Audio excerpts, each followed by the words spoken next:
30 seconds to recap The Third Day, which is the new show on HBO from Jude Law. We've had a high instance of HBO on the podcast lately between The Vow and Lovecraft Country. Have you kept up with Lovecraft, by the way? No, I haven't. People I watched like the it. first episode. Yeah, people do like it. I feel like the buzz is kind of worn off a little bit though. Like I said, I didn't think it had anything new, especially in the same year as Watchmen.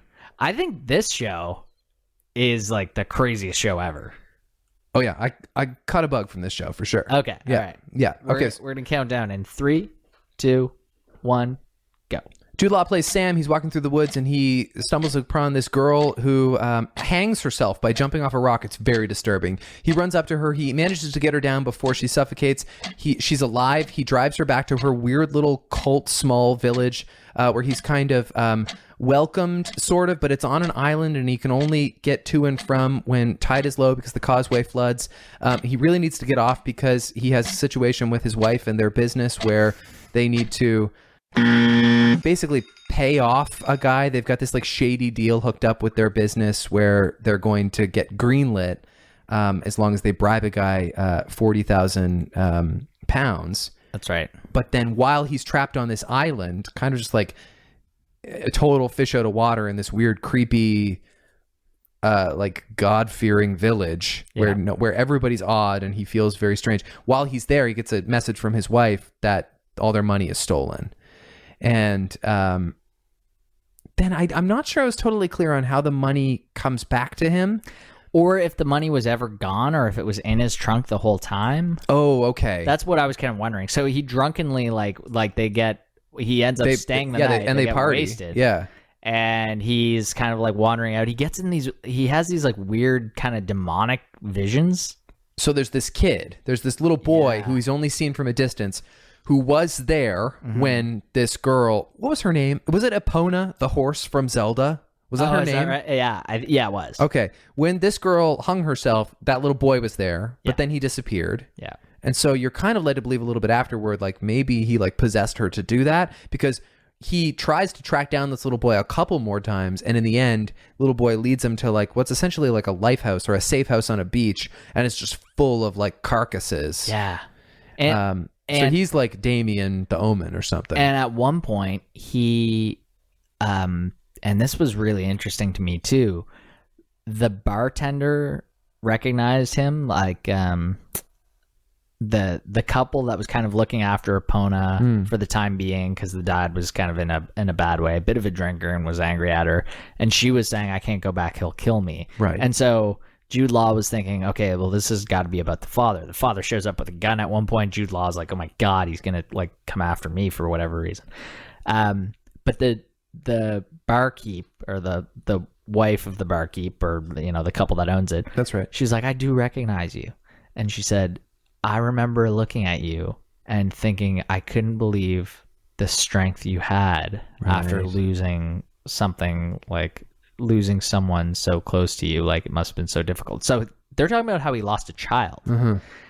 And weirdly, like in the beginning of the episode, he has this like meltdown before he finds the Epona about to hang herself. I wasn't totally clear on why he was in the woods, but you're right. The episode does start with him being like, oh, fuck. And he's just randomly in the woods. Right. So he's like worried about his money that he's anticipating has been burgled. And like, but then he also like has a t-shirt, like a small t-shirt in his hand that he like lets go down the river. Oh, yeah. And I don't know what that was supposed to mean. And he tells her that he has 3 kids. He has 2 daughters and a son. Yes. And so I don't know if the son is still alive or if the son was like who passed away. And I don't know if that's what he's seeing this little child around. Is that his for. son? Is that supposed to be his son? But he's not calling out like his name or anything. He doesn't seem to see it as his son. No, definitely not. The little girl is weird too. She's not little. She's like 14, but she's weird too. Like, can we talk about her hanging? Like, oh yeah. First of all, that was incredibly troubling. When you don't know what kind of show this is going to be, and you just kind of see like a man walk up, like it kind of seems like a high drama, sure.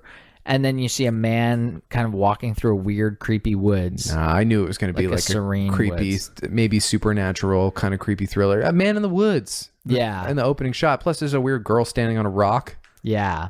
And the boy is there too. Yep. And he seems to be like tightening like a winch or something. He's like yelling at her, I think, isn't he? Yeah. I don't know. And then she just jumps, and it is very disturbing. Yeah. You hear like a crack. Like, I found it a little bizarre when and her whole body starts like shaking. When she was alive. Like, I found that to be a little strange, unless we're going to explain that in some kind of supernatural way. But like, you don't survive that hanging that she did. She broke her neck for sure. And like, he gets her down, and she has like a little rope burn, but like she has no like loss of oxygen to her brain. She's not like, she doesn't have even a kinked neck, you know, like when sometimes you turn the wrong way and it hurts. She's fine. And so I found that to be a little bit, yeah, I'm not sure the way that works. I think if you address it quickly enough, it can. But yeah, I think it probably would break your neck pretty quickly. Yes, I think that's, look, this is very dark, but that's why people hang themselves, because they immediately go out. Right. And then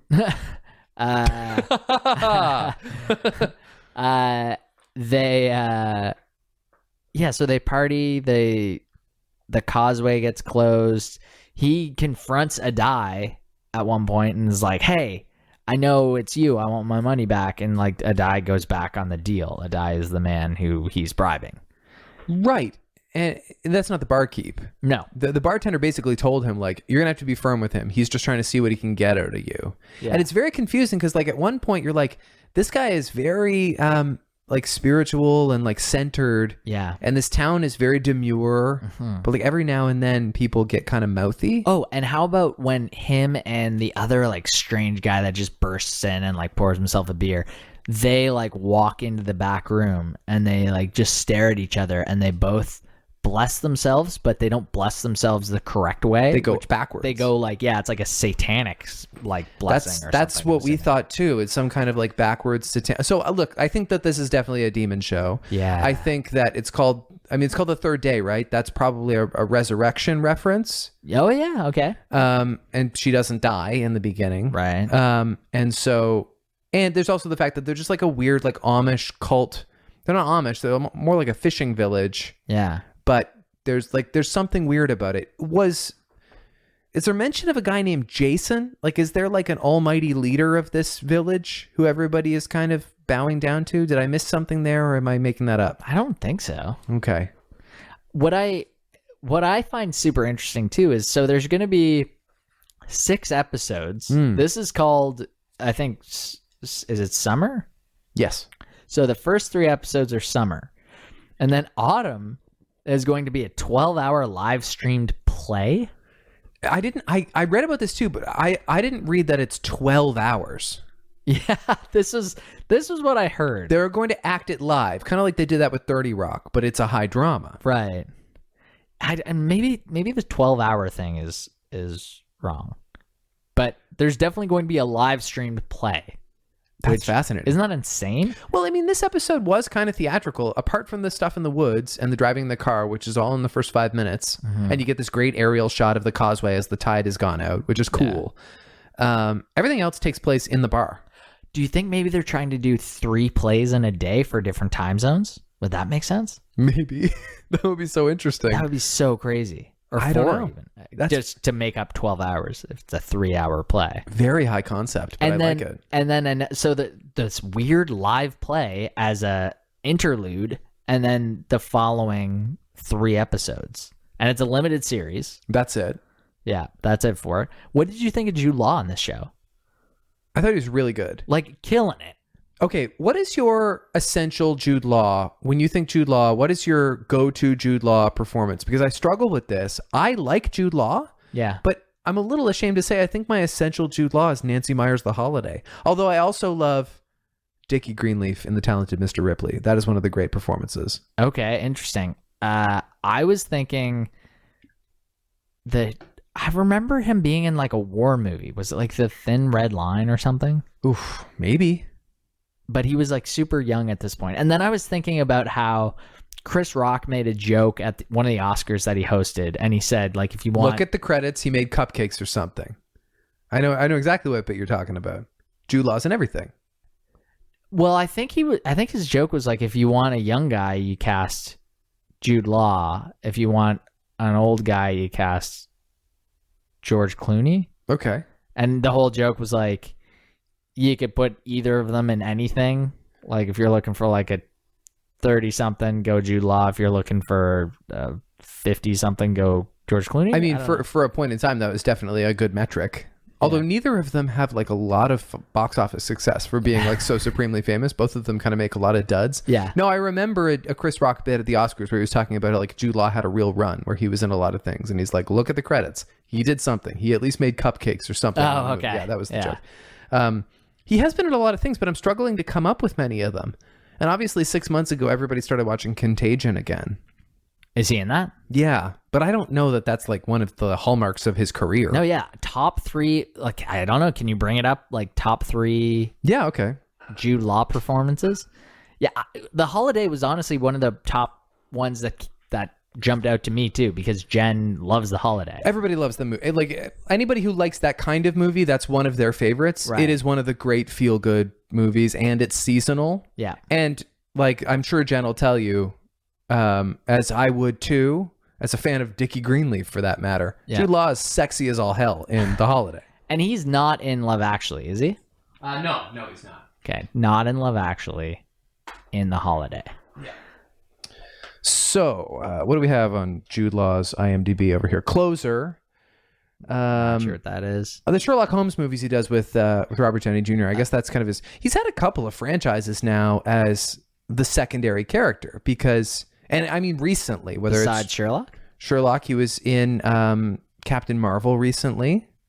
That's his big role in the MCU. He's not going to get to do anything else. He's kind of the villain in Captain Marvel. Oh, I forgot about that. And he plays young Dumbledore now in the Fantastic Beasts movie, no matter what the fate for those is. And actually, interestingly, Catherine Waterston, who kind of plays like the mouthy girl in the bar who he talks to, she's also in Fantastic Beasts. And she even mentions... I have a PhD in the Essex witch trials in this show. I was like, oh, this seems kind of like a fun coincidence. Yeah. So I got to go way down here to see what Jude Law has to offer us. It was very theatery, though. Didn't you find that it was almost kind of like a play? That's what I'm saying. Style. Most of it took place in this bar. Yeah. The Talented Mr. Ripley, Love, Honor, and Obey.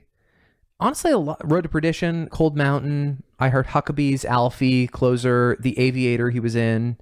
This was kind of his hot streak there in the early 2000s. The Holiday, Lemony Snicket, he played that guy. Sherlock Holmes, Contagion, Repo Men, Hugo, Anna Karenina. He's almost like a weirdly an A-lister who doesn't necessarily have the creds behind him. He doesn't have, I don't think he has like an iconic movie. He's like McConaughey before he had like Dallas Buyers Club. So everyone thought of him as like an A-lister guy, but he really hadn't been in that much. Except that people do give Jude Law the credit of like integrity, which they didn't with McConaughey. We laughed about McConaughey. Right. Are you saying that we're due for a Jude Law sance? I think we're due for a law sance. Yeah. Okay, I'm into that. Yeah. Law reform. He's the original J-Law. Have we talked about how he probably thinks it's bullshit that Jennifer Lawrence comes on the scene and everyone's like, hey, that's J-Law. We haven't. What's Jude Law even like? Like, is he a good hang? I heard him on an interview on CBC this week and he seemed like a good hang. Okay. He like slept with the nanny. He's one of those guys. Oh, right. Yeah. So chalk that up to whatever you think it means. Sure. I will. I already have. Yeah. I like Jude Law as an actor. I find him good in things. Yeah. I mean, it's weird with actors because they're they're always kissing other people anyway, and they're always like very passionate people. Yeah. Are you excusing Hugh Grant?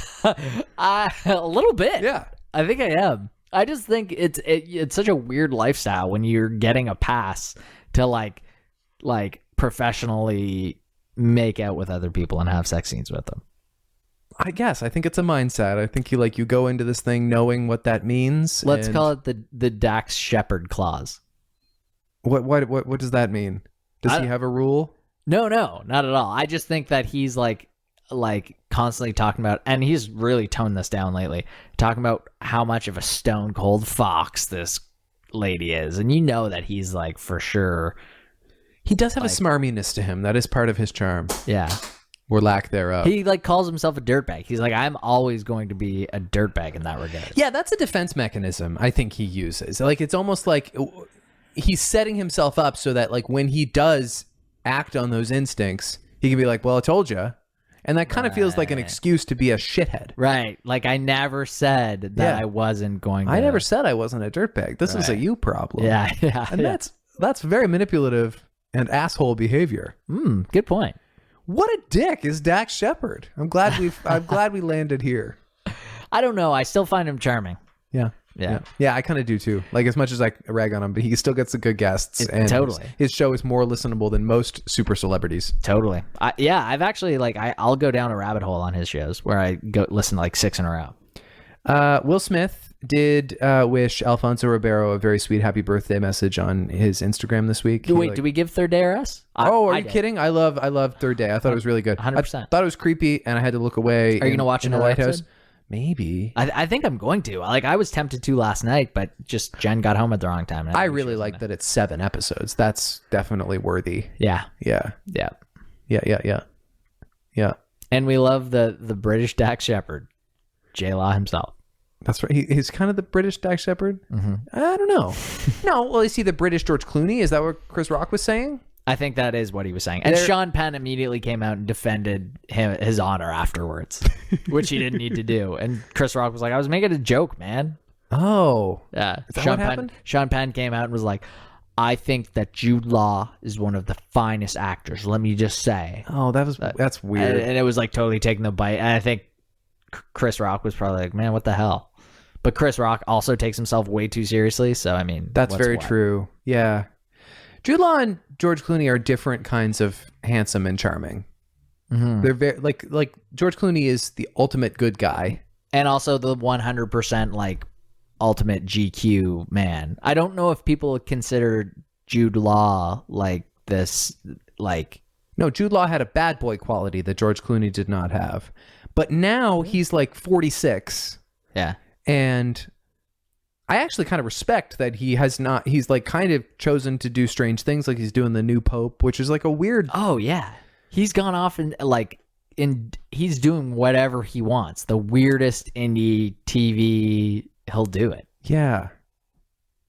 I think that this is going to be like a show like with biblical overtones. I think it's about demons and stuff. Yeah. I think it's very good. It's kind of spooky, kind of gruesome. Yeah. But it was cool, and I like Jude Law. Way better than the trailer led me to believe. I didn't watch the trailer. Trailer's bad. I really knew nothing. Yeah, I was seeing it on Crave for like a couple weeks. It wasn't until I heard The Watch talk about it. There's still only been 2 episodes of this show. Yeah. Second one came out on Monday.